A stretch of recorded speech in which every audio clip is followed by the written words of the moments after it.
Hello, I'm Dave. I've done two versions of this video, one with this voiceover.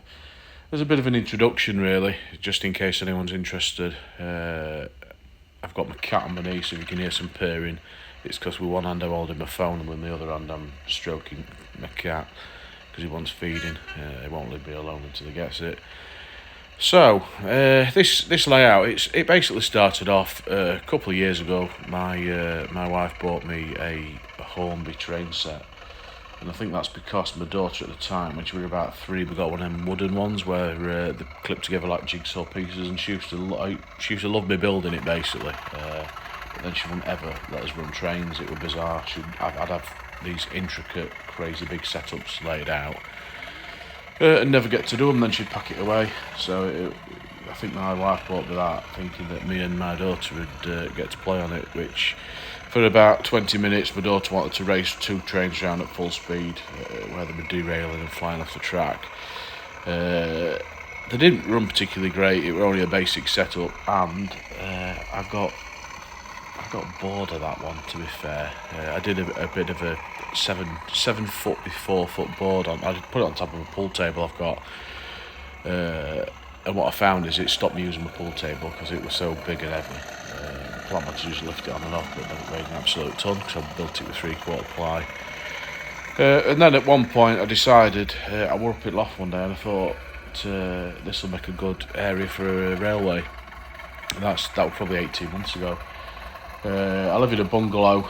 Unfortunately, I've got this loft, and then I've got the living room to the side of that, which has got a vaulted ceiling, and then I've got another loft at the other end, which is a little bit bigger than this one, but it's got all the water tanks in. If it wasn't for having a vaulted ceiling, which I do love, but if I didn't have that, this loft layout would be absolutely amazing. It would probably be about 15 metres long. But unfortunately, I'm stuck with, I think it's about 3.6 metres by 3 metres. Anyway, that's background with that.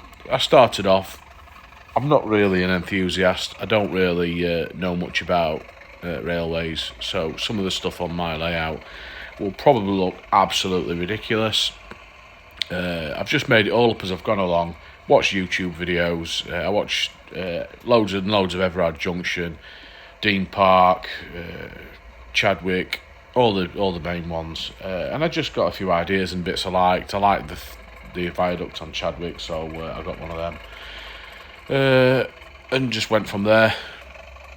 So this week I've weathered the track with EWS weathering powders and some Humbrol powder as well. I really regret, and it's because I didn't know what I was doing, I really regret not weathering the track as soon as it were laid before I did any ballasting or any scenery. I wish I'd have just sprayed it there and then just done it from there. I've kind of messed up with that one. Anyway, nice little driver's eye view coming up with a blink. Here we go. I don't know if that's any good or not. I thought it made it a little bit different. You let me know what you think of that. I've got 7 subscribers. I'll probably get to double figures and it'll probably stick at that, won't it? But I just want to do something different. Like I say, I am an amateur. It's not very professional at all. It's just something I enjoy doing, and I quite like doing the videos because you get to see them from a different perspective, and I prefer looking at them from the camera, if that makes sense. Anyway, so this area we're passing now to the right, all this section that's all grotty and black, that's pretty much brand new since Christmas. That were all hillside. I liked it, and I'll probably show that at some point in the future if I carry on with these videos, which I do intend to do. But I took that away because what I found is I've got 4 main loops on this section, on this layout, sorry. And what I was finding is, once I had the trains going, there were nothing really else to do. I did have a few sidings, but they were so short, just due to the size of the layout and some of the lengths of the trains I was running, that it were a bit boring. And then that particular hillside I had, when I was sat down in a chair, you couldn't even see the trains. So then I just decided In fact, I'll tell you what it was. It was, I think, a new point came out. It's all Pico Code 100, and they brought out a new curved point, and it's a slight, I think it's the old set track one, but it's one of the new Unifrog, and it's a radius 2, which I don't know what radius mine are now, because I use track setters, but I think the minimum I had were probably 3, if not 4. So it's not got any bits where it struggles. However, that new point is radius 2, and it's the trickiest part on the thing. So that where I've just backed the training nice and slow is because I'm still not sure if they'll make it round without derailing. Maybe 1 in 20 derail. However, I have recently ballasted, and the odd little bit keeps getting in nooks and crannies, so I'm having to clean it out still. So yeah, all this section's new. Where the wagon's going now, that little bit of a road I've got going over, what I've done that for is I've got 3, I think it's 3 KD magnets. Again, I did that,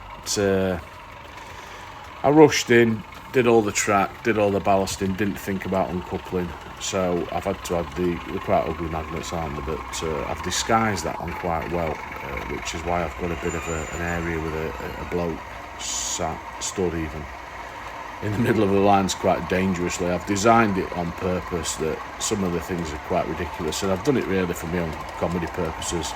There's a bloke working on a box and he's almost getting run over from both sides by trains, and it's just farcical. I know it is, but I just did it because it's my sense of humour. So I've disguised the magnets quite well. There's one in shot now. I've missed some ballast, I can see that now on camera, so I'm going to have to fill that, but I can't really do all about that one, and there's another couple further back.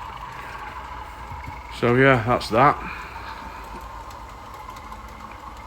This shot, I did about 8 takes for this, so I kept setting the points wrong, so I picked up one wagon, and then I went completely off, and then one I went in at full pace, and there's a good outtake at the end where it shows you that. It just absolutely batters it out at Ray, so I had to do that a few times.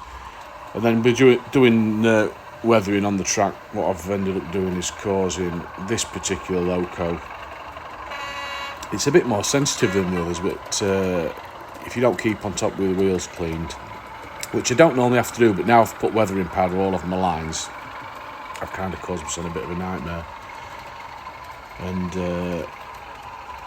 yeah, it's by the end of this video it was spluttering over some of the points. I have noticed one of my double slip points, both of the frog wires have fallen off the seat point motors. I'm in the process of changing them. I don't really like them. I've got probably about 14 of the DCC Concepts Cobalt Digitals now. They're not cheap, so I buy them a few at a time when I can justify it. Viaduct going across there, the rocks at the end, as you can see now, I used to think they looked absolutely amazing. I'm starting to think they look absolutely rubbish now, and at some point I'm probably going to pull all that out and redo it, maybe with some moulded plaster rather than the insulation. The insulation's really quick and it serves a purpose, but I think at some point I'm going to have to take that up. I love these close running shots. This is just going around back towards the scrapyard area, which again, that's another area where I'm going to be pulling it all out. I think I'm not overly happy with that. Picked up 4 of these wagons last week on eBay. I got them for £71. I thought that were absolutely amazing, and they came with the KD couplings as well, so I don't know why they went for that price, because I've seen these going for at least £30 each, £40 each, but it were a pack of 4, it was an absolute bargain. They're just like brand new, factory weathered ones. Another little driver's eye view. I had to stop it because for continuity, basically it went all the way through the tunnel, but then it wouldn't have made sense. It would have been like travelling back in time, so that's why it's just a quick blink. I'll do a couple of videos of that. I do quite like the driver's eye view. I've got a little Hornby wagon where I've got a camera that fits on it, it's not the greatest quality. It's a bit rattly, but it looks quite good. It gets me to see areas that I could no longer see as well. And look at that, I've waffled on for 10 minutes and video's done. Please like and subscribe if you liked it. If you didn't like it, please comment why. If you want me to shut up, please comment that as well. See you soon.